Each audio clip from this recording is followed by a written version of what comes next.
Tell me about your spiritual awakening. What's that spiritual story look like? Oh, my spiritual awakening. I feel like I've had a few different spiritual awakenings. Everyone's another level. But when I started meditating is when I kind of first started really becoming more conscious of things. And I talk about this all the time.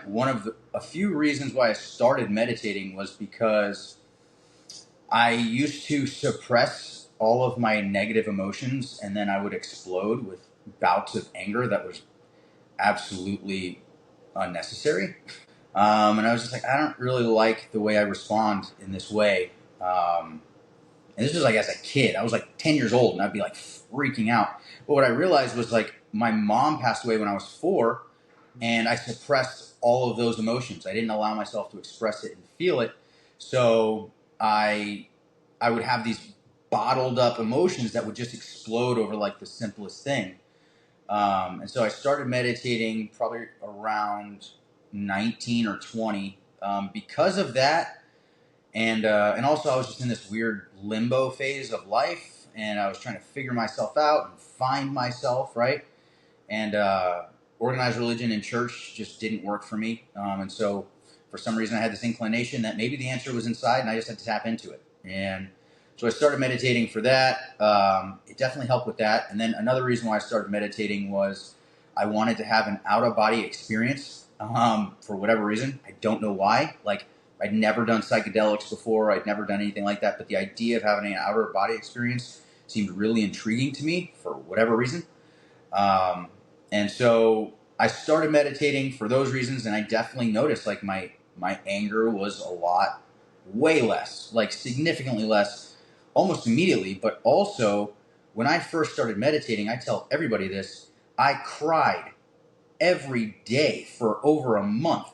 Like every single time I meditated, I cried heavily, and it was the first time I was allowing myself to process the emotions from losing my mom at the age of 4. So it was like 15 years of like suppressed grief that was all just coming out of me. And for whatever reason, I felt safe enough to allow myself to just let those emotions come up and release. And it was absolutely euphoric. It was instantaneous, heart opening, mind expanding, and like a level of just internal love and joy and peace that I've never experienced before that. And so at that point, I was immediately like, okay, there's something to this, because it was literally like I was riding on cloud 9 for months after that, because I had just released all this negative energy that I'd been holding inside. And it was so freeing, and it was so gratifying, and it was so beautiful, and it was sad, and it was amazing at the same time. And then that was when I was like, okay, there's something to this, and I just kept it going, and I realized like it was just now that all those negative emotions were gone, other things started slowly coming up, but more so just like an awareness of myself, an awareness of the way I viewed myself in the mirror, the way I viewed myself in public, the way I viewed other people, my immediate judgments of other people. And then I could, once I became aware of my thought patterns and my habits and the way that I did things and the way that I thought and viewed things, I realized like, oh, like I'm not attached to those perspectives, and I can change them. Like, oh, I don't like that judgment that I have about that thing, so I can change that. And that was felt like a fucking superpower that I had. And I was just like, wow, I can just like shift my state by changing my perspective about the current situation. And yeah, like that was, so I'm 36 now, and that was, like I said, like 19, 20 years old. I started my own spiritual journey that wasn't related to any organized religion. It was just my own, independent spiritual journey of my own. And meditation is the like foundation of all of that. Love that, and I would agree from the same thing for myself. Just to give people a picture of what you told me of how that anger looked like. I think you said like ripping up the furniture or couches or something, or Yeah, like I'd trying rip to. the door off. I'd punch holes in the wall. I'd break trees. Like I would just, it was just like this crazy dumb stuff, and it was explosive, and I had no control of it. And then it would be like afterward, I'd be like, "What on earth was that? Like that wasn't." Yeah, and I was just like, "I don't like this. I don't want to live in this anymore. How do I get rid of this?" Yeah. Do you find yourself easily triggered now, or like do you find yourself susceptible to those emotions still?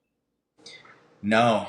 Um, Not really at all. Like I think about it often, how far I've come and how little things really trigger me. I still have my stuff. I still have things that come up, but it's like most of the time I'm immediately like, oh, that's not mine. That's not me anymore. I remember that feeling. I remember that central nervous system response, but that's not who I am at the core of who I am, because at the core of who I am is my higher self who radiates just love and light. And so when I remember that I am love and light, and anything that is in opposition to love and light, that's no longer who I am. That's not. It never was a part of me. It was more of a conditioning that I had, that I grew up that I grew up with, and was attached to, thinking that that was part of my identity when it really just wasn't. And now I'm at that state where it's just like I can notice the trigger way ahead of time. If anything, I rarely get triggered at all anymore. I don't really take many things personally, which is a good thing and can be challenging at times, because other people really don't know how to respond to that when you don't take things personally. But it's fine, because they're usually coming from a place of lack anyways, and that's their own, perspectives on things. But I really don't take many things personally. I don't get. I will say, up until about a few months ago, I was dealing with some severe traffic issues. And every once in a while in Okay. traffic, I would just be like, "Ugh." Bumper to bumper, or just people cutting you off in the fast lane? just constant, like, like bumper to bumper, stop and go, because someone's pulled over on the side of the street, so everyone slows down to 12 miles an hour on a 75-mile-an-hour highway. And then I'm just like, what are you all doing? That's not part of you. Stay in your own lane, like figuratively and physically. And it's like, but moving right across the street from work helped with that a lot. And Mm. yeah, so Hey, you solved your living environment issue there, and that is major. That's right. so cool that you did that. You moved. I think that's such a big thing about disidentifying from the mind, because most of the issues are being caused by our ego, by our mind. And um, Mhm. I love how you're putting it. Our body, our emotions is the interface at which we interact with the world, but Mhm. our higher self is truly who we are. And the higher self is the one that can program ourselves to essentially enjoy this life the way it's meant to be, Yeah. through love. And so where did psychedelics come into play? You've been doing meditation for a while, and I agree how much power meditation has, coupled with psychedelics, is absolutely a chef's kiss of an Oh, experience. absolutely. Yeah. So it was probably in my mid 20s. So I was around 25, 26 as I started getting more into psychedelic use. And it really just started, mostly with marijuana. I would smoke a little bit before I would meditate. And then I got into using psychedelic mushrooms, psilocybin. And then it went from there. I got into using LSD and acid. And I've done a little bit of MDMA and sassafras, but that's a rarity. That's just like in special events. But mushrooms, LSD, and marijuana are probably my top three when it comes to like really just like using on a regular basis for enhancing my meditations and my internal awareness. And it's absolute game changer. And then throwing breath work in there with all of that, you just you go to like you really just level up every time. And that's where it's just like I try to advise most people, learn how to meditate first before you get into psychedelics, if you can, because I know a lot of people got into psychedelics to party first, and so they have all these kind of like different experiences where like I really kind of use them consciously first for a long time, to the point where like if I use them to party now, I super microdose it, because it's like otherwise I'll get into like this meditative state while I'm partying, and I'm like I'm not even partying. I'm just in this like zone, but it's fine. But I highly recommend learning how to meditate properly, because the thing is like people talk about having bad trips on psychedelics, and it's just like there's really no such thing as a bad trip. It's just you got stuck in a negative thought loop pattern that just you couldn't get yourself out of, because you don't know how to meditate properly to come back to breath, or to draw yourself out of that ego mind trap. And so I think when you learn how to meditate first, and you learn how to become centered and one with yourself, detached from your thoughts, where now you're the observer of your thoughts, overlooking them, and you're not attached to them, and identifying with them and allowing them to throw your emotions all over the place. When you can observe and detach from a higher viewpoint, like the higher mind, then when you go into the psychedelics, it's like, okay, or then when you go into your meditations and the things come up in the psychedelics are, doing their thing, and they're drawing up, repressed emotions or repressed thought patterns or things like that, and they come up, it's like, okay, I'm detached from them, but now I can send love to those things, and from a detached state, let them go. Right. And I think that's one of the biggest things with, conscious meditation with psychedelics, is it allows you to like really detach from the thought and detach from the emotion, observe it, see the root cause of where it came from, the conditioning that led to that perspective, the conditioning that led to that emotion, and then you can send love to that root scenario, that root event that caused that emotion and thought perspective. And you can even then change the perspective and be like, oh, wow, I was so young, I just didn't know any better. Or, oh, man, my parents, they just didn't know any better. Or my first girlfriend just didn't know any better. And it's like you get this massive amount of love that leads to compassion toward the event and toward yourself and toward everyone else involved in that scenario. And now you have this overwhelming sense of love and gratitude and compassion toward the event, because you also realize that event led to multiple level ups to your conscious expansion. And so then every past event led to this amazing, beautiful person that you are today, that you potentially wouldn't be if you didn't go through those past events. And so then it becomes this massive, like, oh my God, my life's amazing and everything's perfect. Yeah. Oh yeah, and that's psychedelics for you. They That's say it's 100% like psychedelics. That is the conscious use of psychedelics for sure. they say a good therapeutic journey is like 1,000 therapy sessions in one, because not only did, like you were saying, you isolate and you face the trauma or the demons, you face it all the way to its root, Mm-hmm. that are the branches. Almost all these symptoms are the branches of our dysfunction and our trauma, but you Yeah. trace it all the way to the root, you face it, and then uniquely to psychedelics, they fill you with so much love somehow, some way, because that is the antidote. Like you were saying, the self-compassion, the Mm-hmm. compassion for your betrayers or the people that maybe have done harm to you. Mm-hmm. You forgive them, like you were saying, for they know not what they do. And people really are just doing the best with what they can, with what Yeah. they have. So you just have more empathy and you let that go. And like you said, you usually have some kind of release. You started off the podcast with you saying when you're meditating, you're crying a lot. And Mm-hmm. that is so huge for anybody listening that's a dude right now. More Yeah. than likely, you're suppressing, you're Sure. repressing emotions, you're not feeling things, you're either avoiding through substance abuse, Mm-hmm. addictions of any kind, Yeah. work, you are avoiding the pain. And that's kind of how we grew up, right? You have to be tough, or Right. if not, you be picked on or anything. But you know, this is such a powerful message coming from you, because you are a tough looking dude. Right. You got an intimidating face. Right. But I I'm sometimes want such to an make asshole. yeah, I just want to make t-shirts sometimes talking about you're only as good as your last cry, or Mm. I love emotions, or just something that Yeah. lets people know that it's okay to feel. For sure. It's like we are multifaceted beings, right? Like The way I look at it is like we are a soul. We are an aspect of God here experiencing the human experience emotionally.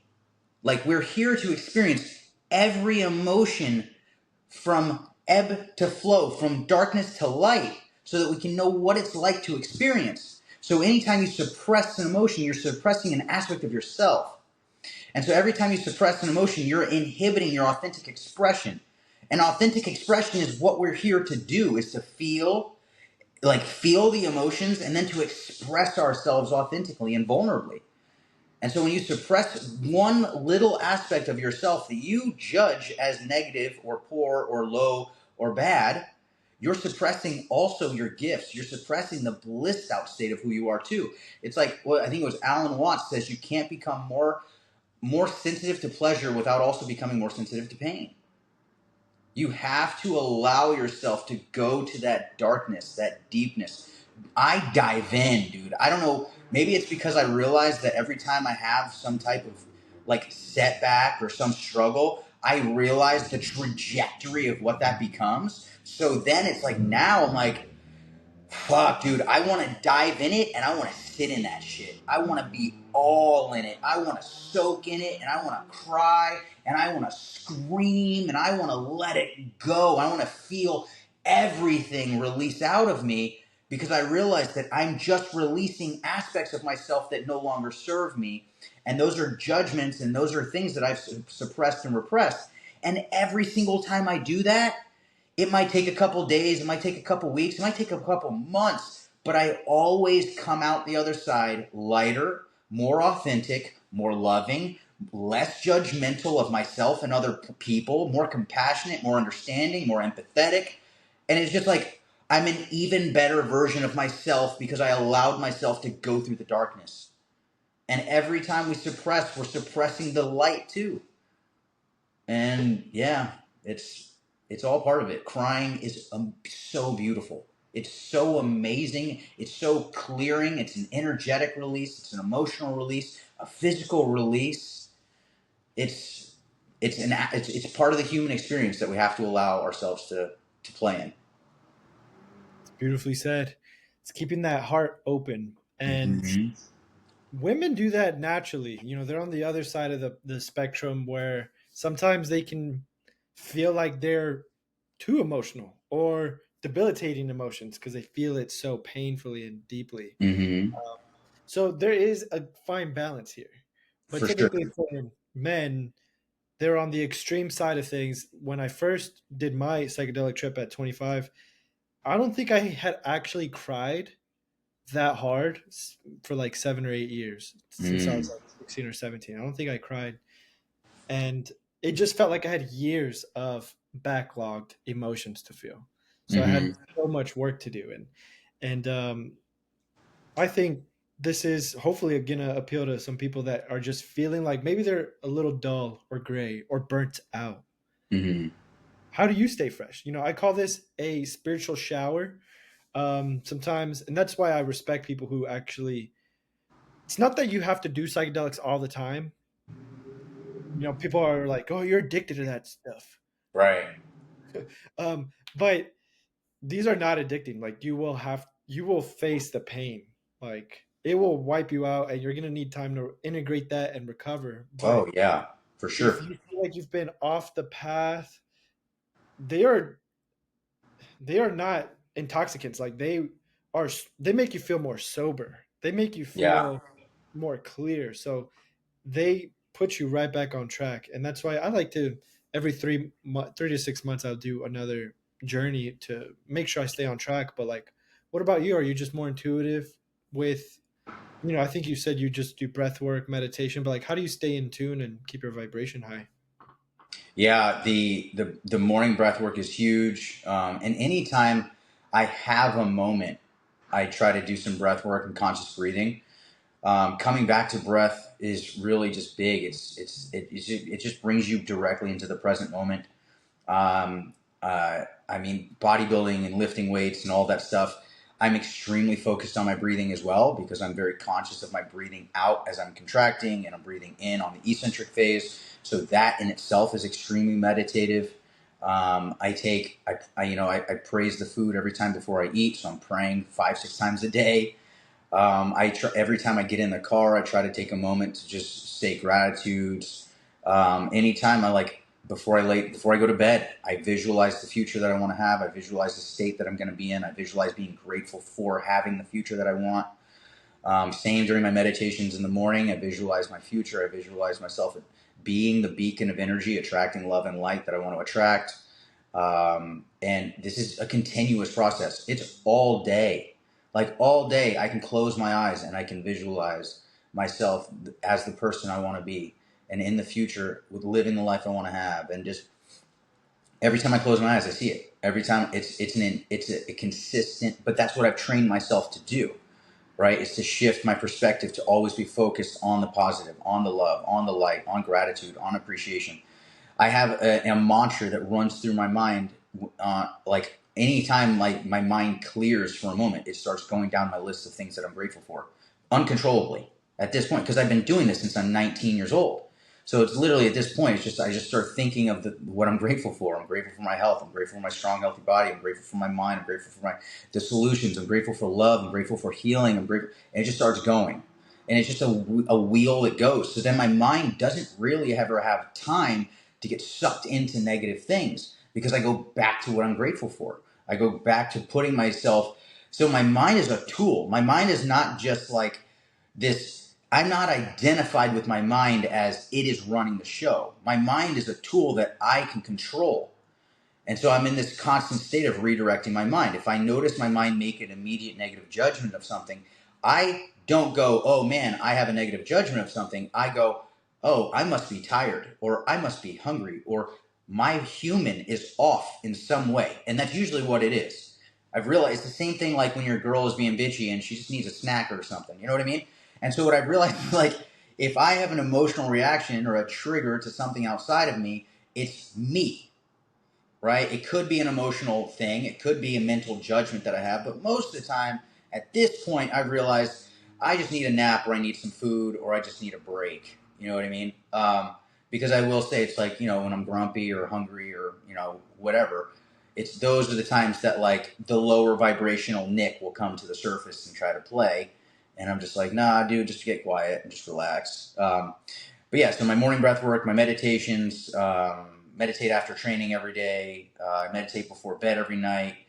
I'm big on cold showers at nighttime before bed to help me, be someone who does tough things and, flush my lymphatic system. And I eat very, very healthy all the time. I never go off diet plan. I just never do. I just don't care. I'm not emotionally attached to food. I'm not a foodie.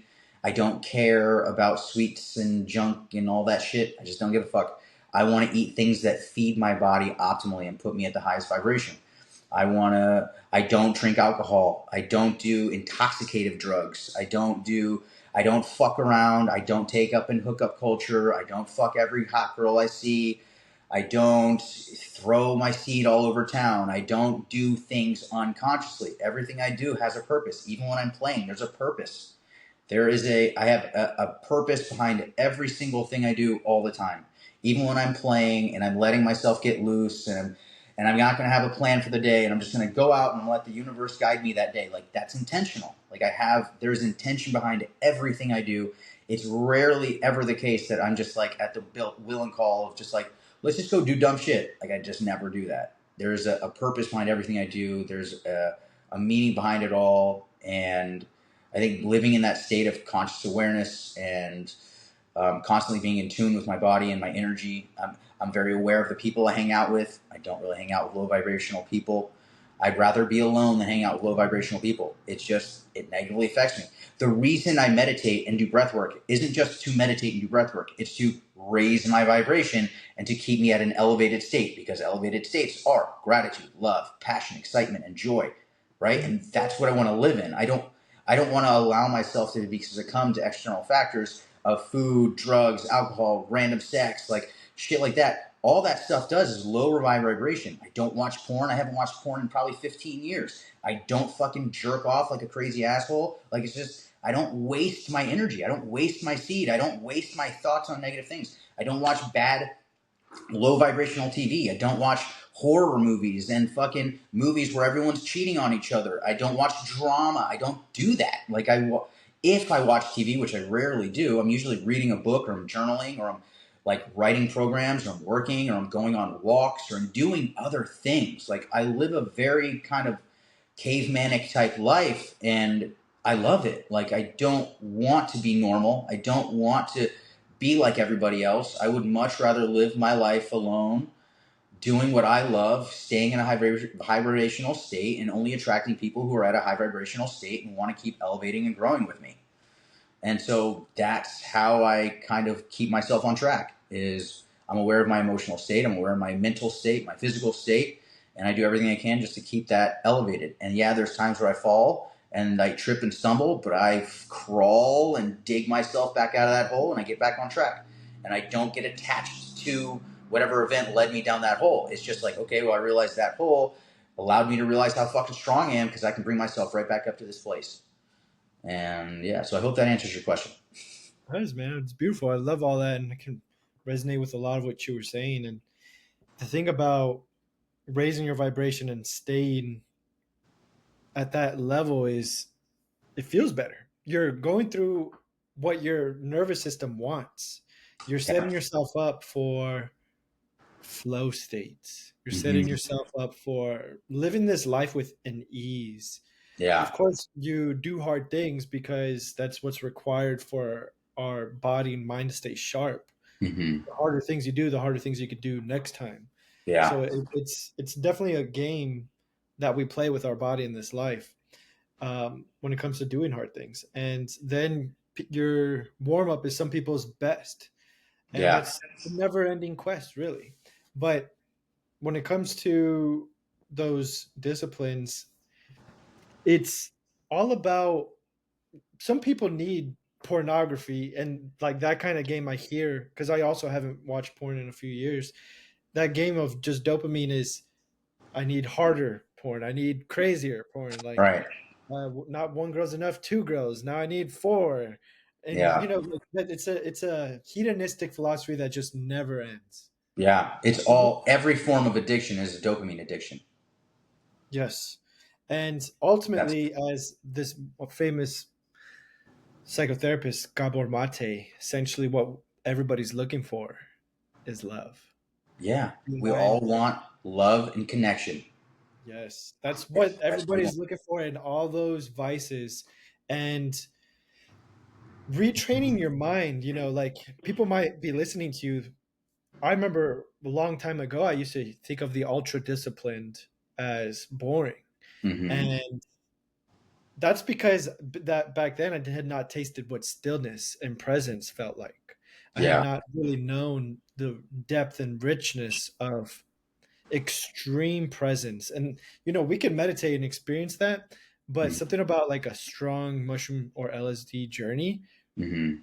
really drops you into that childlike wonder where you Mm-hmm. can forget about your phone completely the entire day, forget about what time it is, forget that it's dark, forget that it's raining, and you're just so in the moment, encapsulated by all of your senses, just Mm-hmm. like we were at that mushroom retreat.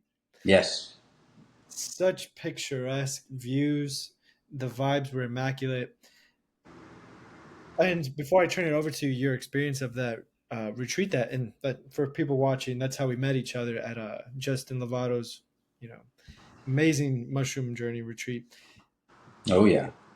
What we're talking about and what meditation and all these practices will help you do is not need such hardcore things that burn you out, that fry your brain, but allow you to find so much richness in a smile, in a butterfly, with the Mm-hmm. wind, with just the simple things, and that'll lead to sustained long-term fulfillment. But tell me about what you got from the mushroom retreat. We got to experience a lot of no phones, quality connection. It was just honestly such a perfect retreat. If I were to draw an itinerary, and I love how Justin was putting it together. He was like, "We'll just do some more presents. We'll just Right. we'll just we'll just we'll just hang out, chat, Yeah, he's just conversation. going with the flow. Like he was just kind of like, I think we were all kind of just doing that, like just flowing with the energy of the collective, right? Like, what do we feel like doing? All right, cool. All right, what do you want to do? All right, cool. Let's do that. Let's go work out. Let's go stretch. Let's go in that cold plunge. Let's go in the sauna. Let's go for a walk. Like, it was just very intuitive, which is that in itself is such a gift because especially for me, I can be overly structured, right, and overly disciplined. And so it was nice, like you said. Dude, I tell everybody, I'm like, dude, I had my phone on airplane mode for 4 days. I didn't check a single message. I didn't open a single app or an email or WhatsApp or anything. I didn't scroll nothing. I used my phone to take photos and videos because I wanted to absorb those moments as much as I can and have something to document with. But that was such an amazing aspect of it, and that's why I'm like it was funny because then as soon as we got to the airport and I'm going through security and I sit down at my gate and I get my phone out and I get fucking 47 messages and texts and whatever this and that and whatever, and I'm just like, holy crap. It was just like I felt like my body like going from that complete ease and like flowy, feminine almost to like, oh, now I gotta get back into this fucking, I gotta put my character back on. I gotta put this hat back on. I gotta put this mask back on and play in the energy of this craziness. But yeah, so the no phone things was absolutely amazing. So, I mean, I went there pretty open minded. I was going through like some deep grief around like a recent breakup that I went through of a relationship that brought up a lot of attachments and wounds that I still carry from childhood, losing my mom and then losing my dad a few years ago and then losing my uncle and losing my cousin. And it's just like I had a slew of people that I've loved that have passed on to the other side. And the mushroom retreat was I wanted to send love to that grief and allow it to transcend and leave. I wanted to let it go, and I did that. I got a lot of clarity, even with just the breath work. Before we even got into our heavy mushroom trip with the breath work, just those 2-3 breath work sessions we were doing every day was opening me up and releasing in that. Like I was crying through that alone, like soberish. You know what I mean? So then by the time it came to like our heavy release with the higher dose, it was, for me at least, it was almost like I had already done so much releasing that it was just like this big old release, and then I felt lighter. Like I was immediately like, oh wow, like that was a lot. That was easy almost. You know what I mean? And I don't want to say it was easy because it was like obviously it took. I mean, I've been meditating for 19 years, right? And it's like I've been doing these journeys multiple times, but it was just like it was just reaffirming that I'm on the right path and that things are working in my favor, and that every person who has passed on the other side, I can let go of that, and because they're still here with me now and they're still protecting me and guiding me all the time, and that I'm divinely guided, and that my higher self always has me, and that God has me, and the universe has me, and everybody's got my back, and everything's good. And that, like, I can just kind of, I like detachment and attachment on the romantic level is something that I just have to be more aware of, because it is something that, like, I think I let it go and I work on it, and then I get into that situation where I fall in love with somebody, and my central nervous system gets used to having that around, and it's similar to where it's like it's almost like I don't even realize it until it gets to the point where we end the relationship, and if like I'm really in love with somebody, and it doesn't happen all the time. It's only happened a couple of times in my life, but every time like a relationship ends, that I had a deep, intimate, like physical, mental, emotional, spiritual connection with somebody, it's fucking hard because I I make a strong heart to heart connection with that person to the point where like there's a few girls I've been with where like we literally become telepathic, where we can read each other's minds even when we're not together. And so that's intense. And so to let go of that and then have to go back to my independence, which is I always get back into it at some point, but it's like it becomes heavy. I'm just like, dude, like I felt like I was like one with another human, and it's like, that's that connection that we all desire. And there's just, some people, all relationships come and go. Some last forever, and some last a short period of time.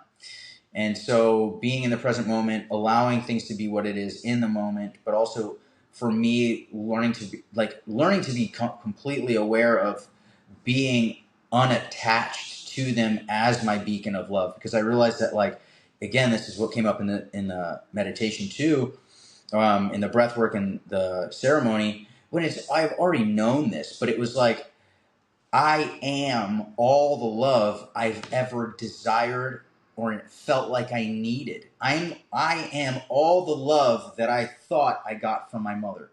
I am all the love I got from my dad. I am completely full of all the love I've ever gotten from every girlfriend I've had in the past. Like, that was my love. They were just a mirror reflecting back to me all the love that I have to share and give. And it was a massive, huge, like, it was funny because I felt like I fucking teleported to this place deep within myself, and I met myself. Like, I had a full on conversation with myself, but I like in like a two-way conversation with myself. And it was so funny because it was like, he was just like, hey, what's up, dude? Yeah, like, you don't need that anymore. Like, just let go. And I'm just like, really? He's just like, yeah, just let go. Like, just let go of it. That's not you. That is this condition. That is that pattern. This is that. That's your central nervous system. That's your humanness. It's beautiful. It's lovely. Let go of it. It no longer serves you. And then I was just like, well, what about this? And he was just like, well, yeah, you can have that too. You can do this. You can do all that. But just don't be attached to it. Just let go. Just enjoy what you have while you have it, but let things come and go. And I was just like, oh my gosh, this is amazing. Because it was just like, I know that, but to like have a conversation with myself that's the highest version of myself, and he's just like, yeah, dude, that's it. Just let go. Like, he's like, dude, I'm guiding. He's like, I'm guiding you. Like, everything's fine. Has it not always worked out for you? Yes? Okay, then let go and relax. It's all going to be fine. And I've gotten that message before when I did DMT. And it just came through again with the mushrooms. It was just like, just let go. Just let go. Dang, beautiful, man. That is honestly the hardest thing for some people to do because the part Mm-hmm. of us that doesn't want to let go is afraid to die. And so Yeah. letting go is that feeling of death because that's the same thing that's gripping so tightly. Well, and that's the masculine, right? The masculine controls. The masculine runs the show. The masculine controls energy, manipulates things, like makes things happen, creates and builds. And so the hardest thing for a true masculine to do is to let go, because letting go is feminine, right? But the thing is, we have to remember that we are multifaceted beings. We are masculine and feminine. And there's a time for the masculine side of us to build, instruct, and protect, and to give, and to sacrifice ourselves for the betterment of everyone around us, right? Especially our divine feminines. But then there's a time where we have to understand that there are things outside of our control that we do have to just let go of. And that's where it's like we have to lean into our feminine and allow, which that is very difficult for me to do because I love my masculine. I love my feminine too, but when I allow it, and that's the same thing as letting go, is a form of allowing. And so I have to allow and let go and let things be what they are. And if things are meant to be one way, they're going to be that way. And if they're meant to be another way, they're going to be that other way. Love that idea. I started hearing our range referred to as there is a woman inside you. There's a woman Nick. And of Mm-hmm. course, there's a man Nick. And then the same for myself. And same for other women. There's a man in them. And Mm-hmm. it's all about having the range. I want to switch gears as we kind of get close to wrapping up Yeah. with how you approached your relationship with this foundation that you have. Can you paint me a picture of how the dynamic would work? Because a lot of times I think you said her mom was spiritual, but she was as well. So sometimes there's usually a difference in people's paths. Sometimes there Hmm. might be mentoring. Sometimes there might be, of course, there's always teaching each other things. But like, how you being a refined instrument, how was it like in that relationship? And then what are the lessons that you're going to take on to the next one? Um, so I mean, I've had a few different spiritual relationships, and it's beautiful and it's amazing.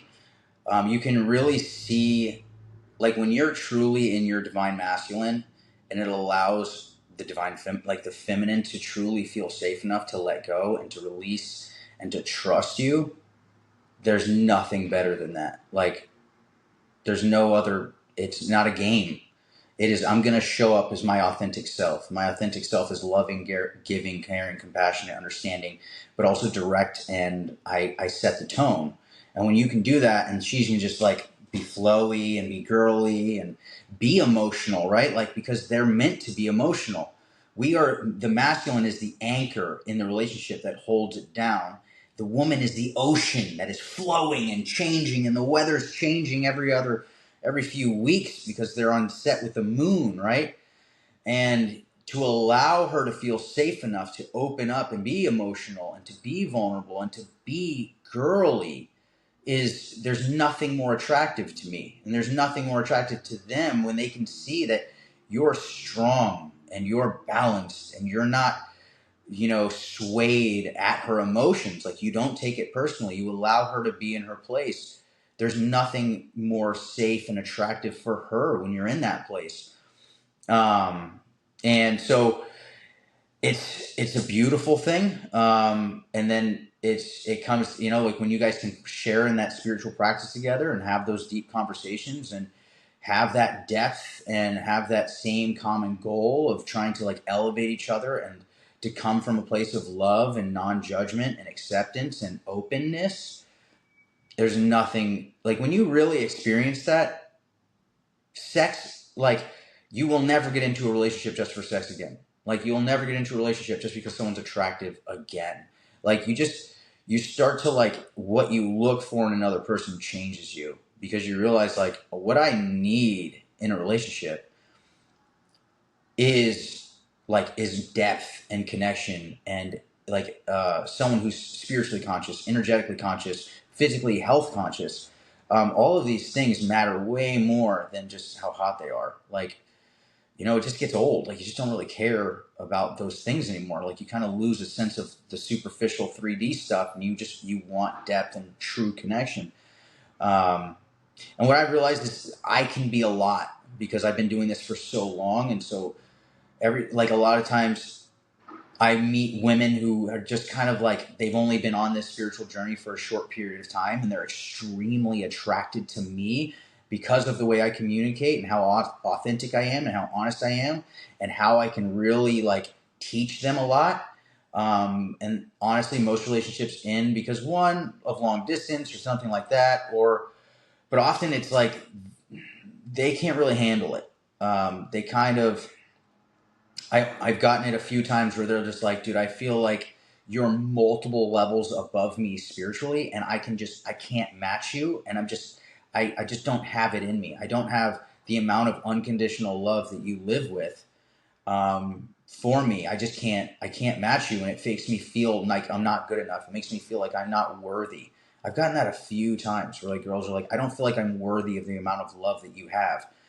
And that can be heavy for me because I'm just like, dude, why are you judging yourself against me? But then I understand that like I'm a mirror for them as well. And so if my level of authenticity and love and like unconditional love and emotional well-being and structure and health, and like I am someone who is I live to my word. My word is my bond, and I don't lie, I don't manipulate, I don't do anything. And so if someone hasn't really overcome a lot of their traumas, like their deep shit, like they just haven't gotten there yet, I can be a direct mirror to how much they're lacking and how much further they have to go. And I think that can be overwhelming. And so I've realized like I have to accept people for where they are. I have to realize that some people can only go deep with me as they've gone with themselves, which is a really hard thing to understand, because, or to accept, because it's like I fall in love with people who are like authentic with me. I fall in love with what they consider flaws because I can see them working on it, and that's so attractive to me. Like I love watching people growing. I love people trying to improve themselves. I love people who are self-aware and they're working on their shit, but they're still going out in the world and they're doing what they need to do to make money and to live their lives. And I fall in love with, like, a lot of times I fall in love with the aspects of them that they don't really love themselves. And over time I can show them that they can have love for that aspect of themselves as well, because that's what I did for myself, is went to the deep darkness of places that I judge myself for, and I send love to it. And now I love myself. I love that I have the ability to get angry, because anger is directly related to the amount of passion that I have for life. It's directly related to the amount of passion I have and the amount of love that I have to share. Like, the amount of anger that I can experience is directly proportional to the amount of love and passion that I have to express. And so when I'm in a relationship with someone that, and they haven't been able to get to that place where they can find love for their darkness, and they aren't really like, they just haven't gotten there yet, that can get overwhelming. And so that's where it's like that's where I learn to appreciate what we had, love them for the time that we got, and love them forever. I'll still love them forever. Every girl I've ever been with and I will always love forever, and I will always have love for them. Even if I never talk to them again, I will always send love to them as well. And I have to accept that, like, again, like, some people they can only love me as much as they are willing to love themselves. And I've loved myself to my depths, and that's a rarity. Like, and I understand that, and I'm not trying to, like, put myself on a pedestal or anything, but I really do understand how rare that is. And so that's where it's like I've gotten really comfortable being alone, and I don't mind it. But also, my future does. I do have plans to attract my true divine feminine, of someone who can match me on all those levels, or at least close to, and respect my journey, and I respect their journey. We can grow together and evolve together and love each other and support each other, even in the darkness and in the light. So, yeah, Beautiful, man. So many gems for relationships, and you may end up finding her as a ayahuasca shaman girl or something. You yeah, know, you never know. The more I step into my authentic truth and express all that I am, the more I will attract her. I know that. Like, it's inevitable.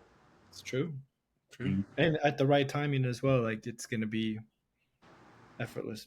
Love it, brother. I really enjoyed this conversation. Love catching up with you. It's always refreshing to hear another brother on the same path. For Absolutely, everybody dude. listening, tell people where they can find you, what you're up to. Okay, yeah, you can find me on YouTube, Nick Antico, Nick Antico. I'm also on Instagram, Nick underscore Antico. On Facebook, I'm on TikTok, on all those things. I do fitness coaching, bodybuilding coaching, life coaching, spiritual coaching, any form of coaching, and I just like to talk shit and hang out with people who are like-minded. So if you're into this and you're high vibrational and you want to, have some really cool conversations, you can jump on a call and just talk about life and love and happiness and joy and passion and all that stuff. And that's pretty much who I am. So yeah. It's beautiful, man. Appreciate you, brother. All right, dude. I love you, Antonio. Have a great rest of your day, brother. Bye, everybody. Bye.